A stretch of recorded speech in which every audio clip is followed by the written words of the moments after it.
आज आपण आलेलो आहोत अंजनगावातील कास्तकार पप्पूजी सारडा यांच्या शेतामध्ये। ही जवळपास तुम्ही पाहता जवळपास 1500 निंबूची कलम आहे आणि त्यांनी कुणाच्या तरी ऐकण्यावरून आणि आपल्या कंपनीच्या प्रसिद्धीवरून मला त्यांनी आज त्यांच्या या शेताला ट्रीटमेंट करण्याकरता बोलावलेले आहे।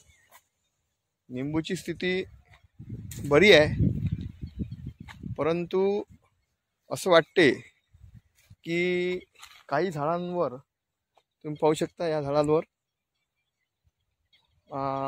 रोगग्रस्त झाड दिसत आहे आणि पाहू आपण त्यांना नेमकं आपल्या कंपनीच्या प्रॉडक्टबद्दल आपण त्यांना काय सांगू शकतो आणि त्यांना कशा पद्धतीनं ट्रीटमेंट देऊ शकतो।